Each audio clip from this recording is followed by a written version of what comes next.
You're a drug dealer. A man provides for his family. I'm in the empire business. You just die already. Just die. Hi, guys. It's a common perception that Walter White is seen as a criminal, a master manipulator, or even a monster. However, as a fictional character, we have a deep affinity for him because we believe he did what he felt was necessary. Another character we hold in high regard is Mike Ehrmantraut, and when Walter ended Mike's life, it left us in shock. I'm sorry, Mike. The enigma of why Walter White chose to kill Mike continues to baffle many fans. Until that time, whether it was Emilio or Gus Fring, every person Walter eliminated could be justified with a clear motive. But the same cannot be said for Mike's demise. The fuck up. Let me die in peace. In Season 5, Episode 7, the police are looking for Mike. DEA has solid evidence against him. Mike could be arrested at any moment. But Walt knew very well that it was not easy to catch a criminal as skilled and experienced as Mike. And if for some reason he gets caught, they would chase shadows, and even if he was arrested, Mike would remain silent. As a result, neither Walter White nor his criminal organization would be harmed because of him. So why did Walter White kill Mike? Following the arrest of Dan Waxberger, who served as the lawyer for Gus Fring's 9 henchmen, Dan turned on Mike after being apprehended by Gomez and the DEA. While Walt and Jesse were at Saul's office, Mike reached out to Saul, requesting the retrieval of his duffel bag from the airport. Saul hesitated, suspecting he was under surveillance due to his association with Mike as his lawyer.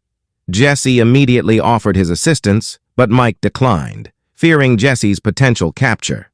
Eventually, Walt volunteered to undertake the task. Upon recovering the bag from the airport, Walt arranged to meet with Mike at a remote spot near a river. During their encounter, Walt insisted that Mike disclose the identities of his 9 associates before surrendering the bag. Mike declined and calmly reclaimed the bag from Walt's grasp. Does this incident provide the motivation to eliminate Mike, or is it indicative of Walt's occasional tendency to act impulsively in anger? Reflecting on Walt's behavior in Season 4, Episode 6. What? I gotta go. What?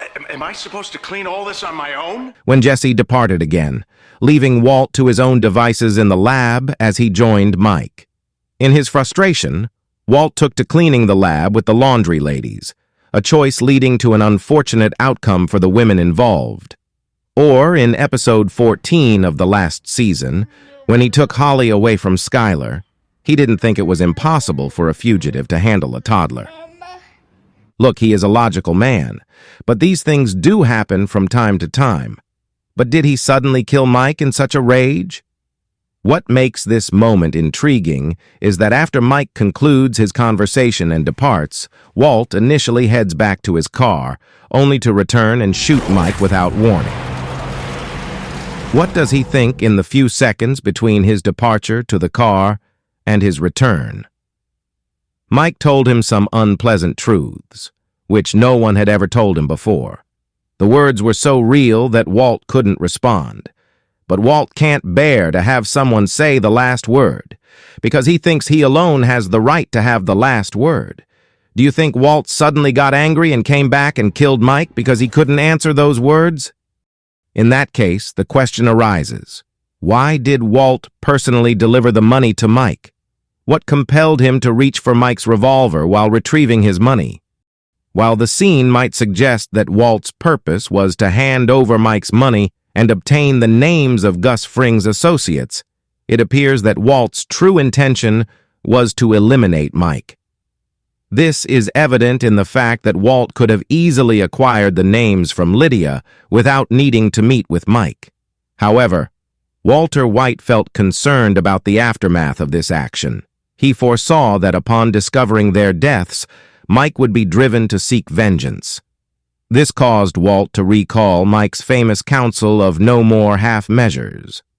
Walt took Mike's advice to heart, ultimately making Mike's own words a contributing factor in his demise.